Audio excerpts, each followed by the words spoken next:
అండి welcome to అవి cooking vibes. అందరికీ నమస్తే అండి. ఎలా ఉన్నారు? ఈరోజు రథసప్తమి కదా, మనము కొంచెము పొంగల్ చేసుకున్నాము. ఆ సూర్య భగవానుడికి మనకి అందరినీ చల్లగా చూడాలనేసి ఒక చిన్న బౌల్ తీసుకున్నానండి. కొంచెం పొంగల్ చేసుకుందాము ఈరోజు చేసుకొని ఆ సూర్య భగవానుడికి నైవేద్యంగా పెట్టుకుందాము. ఇలా గిన్నె పెట్టుకొని ఫస్ట్ పాలు పోసుకుందామండి. మనము పాలు పొంగొచ్చేటప్పుడు మనము బియ్యం వేసుకోవాలి. సూర్యుడికి ఇలాగే పొంగల్ చేస్తారు. ఇలా పాలు కాసుకొని పొంగొచ్చేటప్పుడు మనము బియ్యము పసుపప్పు కలిపి పెట్టుకున్నాం కదా, అవి వేసుకుందాము. ఇలా పాలు పొంగొస్తున్నాయి చూడండి. ఇప్పుడు మనము బియ్యం వేసుకుందాము. బియ్యము పెసరపప్పు అన్నీ కలిపి పెట్టుకున్నాం కదా, ఇప్పుడు బియ్యము వేసేసుకుందాము.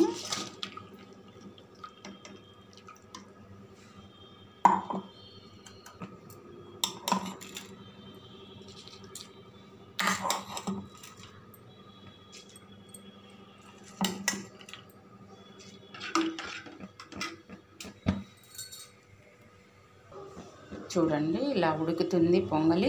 ఇలా ఉడికించుకుందామండి. తర్వాత బెల్లము, మనము డ్రై ఫ్రూట్స్ అవి వేసుకుందాము.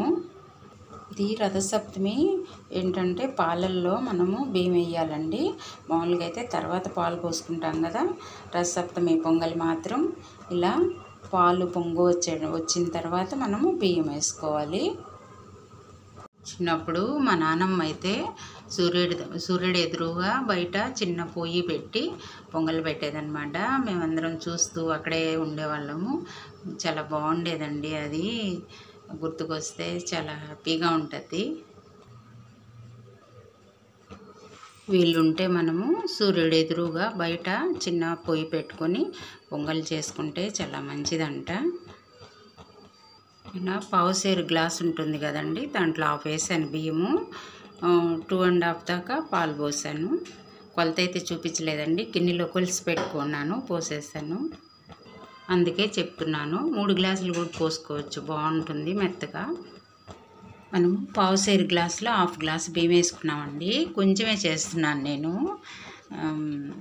దాంట్లో హాఫ్ గ్లాసు బెల్లం కూడా కొలిసి వేసుకున్నాను అనమాట. మనము పొంగలికి ఎప్పుడైనా సరిగ్గా దాని కొలత ప్రకారం ఒక గ్లాస్ అనుకోండి, ఒక గ్లాసు బెల్లం వేసేయాలి.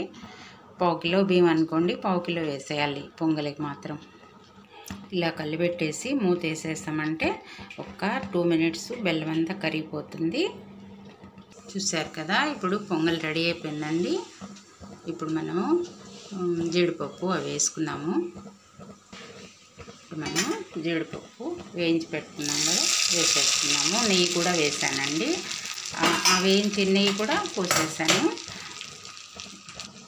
ఇలా మొత్తం ప్రాసెస్ అంతా చూపించానండి. ఎందుకంటే కొందరు చిన్నపిల్లలు అలా ఉంటారు కదా, కొత్తగా పెళ్ళైన వాళ్ళు. అందరం అంతేనండి. మేమైతే ఇప్పుడే కదా పర్ఫెక్ట్గా నేర్చుకున్నాము. ఫస్ట్లో అందరం అంతే.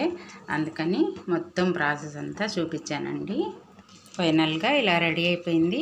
ఇప్పుడు మనము సూర్య భగవానుడికి పూజ చేసుకుందామండి. పొంగల్ నైవేద్యంగా పెట్టి పూజ చేసుకుందాము. ఇప్పుడు ఫైనల్గా కొంచెం ఎలాచీ పౌడర్ వేసుకుందాము. అంతే అండి, పొంగల్ రెడీ అయిపోయింది. మనము ఇంకా పూజ చేసుకుందాము. రథం చేసుకున్నామండి. ఇలాగా మనము సూర్యుడిని ఆహ్వానించుకుంటున్నాం అన్నమాట. అలాగే మనము గౌరమ్మని చేసుకొని ఇలా కొంచెం పసుపు కుంకుమ అక్షింతలు వేసుకుందాము. ఇలా రథంలో మనము గౌరీదేవిని చేసి పెట్టుకున్నాం కదా, ఇప్పుడు పూలు పెట్టుకుందాము.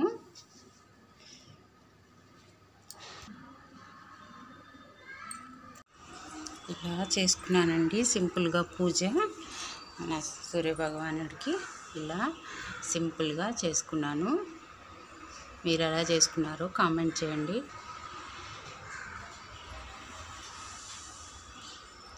ఇలా మనం చిక్కుడుకాయలతో రథం చేసుకున్నాం కదా, ఇలాగా దీపం పెట్టుకొని, బయట గాలి కదండి, కొంచెం గాలికి కొట్టుకుంటుంది దీపం. ఇలా ఏదో నేను తోచిన అంతలో పూజ చేసుకున్నాను అనమాట సింపుల్గా. చూడండి, ఇలా మనము పసుపు గణపతిని చేసుకున్నాం కదా, అక్షింతలు పువ్వులతో అలంకరించుకొని ఇలా మనకి పొంగల్ చేసుకొని ఇలా టెంకాయ కొట్టుకొని ఇలా చేసుకున్నాం అన్నమాట.